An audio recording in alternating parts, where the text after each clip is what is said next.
Crazy Rocket, now available on PMBet. Taji pale. So kama hatujui, tunafahamu. Ndio maana tukasema tunapaswa kutengeneza sura mpya ya mpira wa nchi hii. Je, mpira wa nchi hii watu ndio wapo Kigoma na Tanga tu, sehemu nyingine hawapo? Kilimanjaro hawapo, Katavi hawapo, Shinyanga hawapo, Msoma hawapo. Unanielewa? Tumesema hili limekuja kuponya majeraha ya mpira wa nchi hii. Lakini hilo jambo la kwanza. Jambo la pili. Hao wenye vitu wa kamati wanasimamia kanuni na sheria ambayo tumejiwekea, awagemee sehemu nyingine. Mdogo wangu azikata kama mimi mdogo katika nchi hii, klabu pekee ambayo hajawekwa kwenye ratiba ya ligi ni Yanga Sports Club. Yaani pamoja na harakati za kusaidia uhuru wa nchi, pamoja na kuwa mabingwa mara 30, pamoja na kuwa timu ya kwanza kucheza fainali ya shirikisho, pamoja na kufunga vilabu vyote katika nchi mara nyingi zaidi, Yanga ishawahi kuwekwa katika ratiba, haikuwekwa. Yaani Geita Gold wameweka kwenye ratiba, bingwa kihistoria hayupo kwenye katika nchi. Bahati mbaya zinatokea mwalimu. Sikiliza.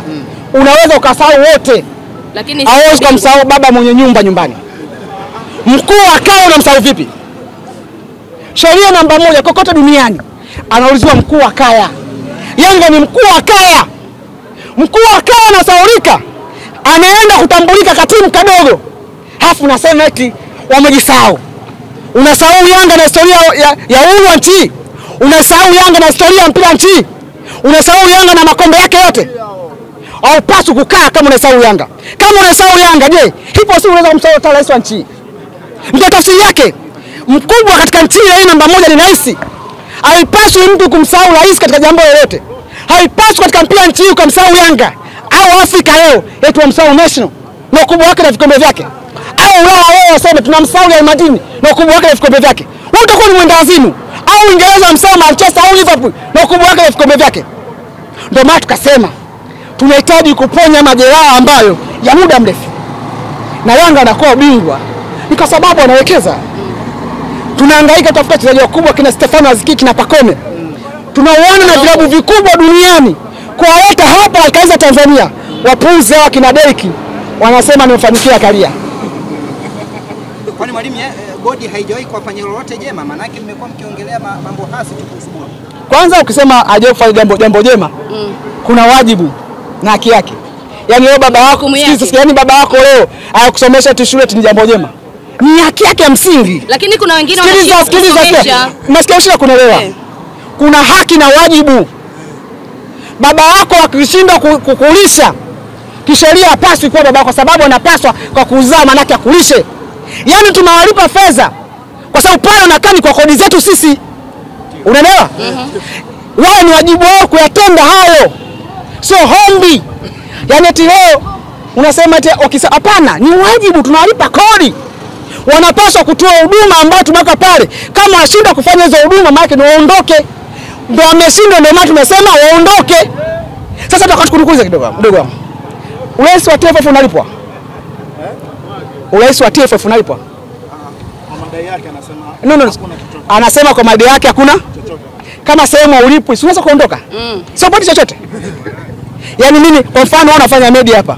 Hawakulipi. Unang'ania kufanya nini? Nyuma pazia kuna maslahi? Kuna maslahi. Ndio maana yake utakondoka. Ili mcheza lakini muda wake hujafika. Ngoja kwanza. Duniani kote, na niko kwamba mfano. Duniani kote. Ana mtu muda wake ufike ndio aondoke. Sefu Blatter muda wake ufike aliondoka. Nakuuliza wewe, rais wa FIFA acha TFF wa FIFA. Akuondoka. Sikiliza. Kuna kitu ni muhimu katika maisha, ni principle duniani. Ukitaka kuhudumia huduma za hao wananchi wote, kuna muda unajiuzuru kwa manufaa yako wewe na kizazi chako kijacho. Unasema mimi kulingana na hili nimetia doa mpira wa nchi, mimi nakaa pembeni. Historia yako itaandikwa kwenye vitabu na wino wa dhahabu. Kwa nijiuzuru kwa jambo fulani. Kwa sababu kwa ulipwi. Lakini kubwa kuliko yote, na waandishi mtusaidie. Msamishe ajenda. Kesi ambayo iko mahakamani kwa hakimu mkazi ni kesi ya dabi. Hakimu anapaswa kutoa majibu ya dabi. Baada ya dabi ndio kifuate wewe unaingia kwenye mkumbo, unakuja kutaja mafanikio. tukianza kutaja mafanikio hapa ndio haya mengine ambayo mkoa umejuu tunayataja. Si ndio? Wewe pita na ulienda mpaka Dodoma. Tuliingia mkataba na Moroko, Rais wa Moroko alikuja Mohamed wa 5. Uongo kweli? Si ndio? Uwanja unajengwa. Miaka mingapi imepita? Sikiliza. Mambo mengine tunakaa kimya kwa ajili ya mustakabali wa mpira wa nchi hii. Unaelewa? Wajua Moroko sababu gani hajatoa? Wanaasiwa na kinyongo. Alipaswa apigwe kula, hajapigwa kula, anapiga sehemu nyingine, akasema uwanja anapeleka sehemu nyingine. Shukrani. Mwalimu, subiri tumalizane na hili kwanza. Nini kifanyike? Jambo ni moja tu. Tumeshataja mataji. Tucheze kipi? Mechi hii ya dabi, mechi ya dabi kwa mujibu wa mustakabali ushaisha. Queen FC wametukimbia. Watu wamekuja Benjamin Mkapa, Yanga wametaja mahitaji, wamesema tunahitaji pointi zetu 3. Na duniani case study zipo ambao tumepewa pointi 3. Wamesema wanahitaji milioni 56 kwa ajili ya gharama za maandalizi. Wamesema bodi ya ligi na kamati zake zijiuzuru. Uongo kweli? Hao ndio mahitaji. Lakini nakwambia mdogo wangu Peter, tukimhitaji mai wetu muda wote tunamshughulikia. Tukimisi mai wetu. Ndio maana baada ya dabi tulimisi. Tukasema mbona hujaja, tukampata Bunju. Tukamgongea kakimbi. Tukimisi mai wetu muda wote tunamshughulikia. Kama anaweza kujikaza, mwambie jikaze kukutana katika FA. Mwalimu, tumalizane na hila hapa kwanza. Rais amesema bado atakuwa na mazungumzo na waziri ya mara kwa mara hivi vikao. Vipi kama utaamua kufanya maamuzi ya busara kwa upande wenu kama wanachama na mashabiki wa Yanga, mtakubaliana na yote ambayo taamuliwa? Maamuzi ya busara ni yapi? Ya kucheza dabi. Hao ndio ya busara. Yaani kuna maamuzi bora. Inavyotajwa kwa maamuzi ya busara. Kwako wewe, mtazamo wako wewe. So inavyosemwa maamuzi ya busara yangetakiwa wale Queen FC walivyoandika ile naniu ile tangazo lao lile la usiku, bango lao lile, walipaswa waziri kuambia hii haitakiwi mje uwanja. Hayo ndio maamuzi ya busara. Yaani mtu akimbia yeye ameharibu mechi yeye, afu busara ije kwa Yanga. Busara na sheria tofauti. Busara inamkandamiza mtu mwenye haki duniani.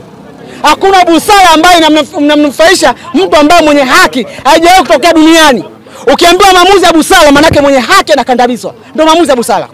Haipaswi hii timu kukandamizwa kulingana na historia yake. Haipaswi hii timu kukandamizwa kulingana na matukio yake.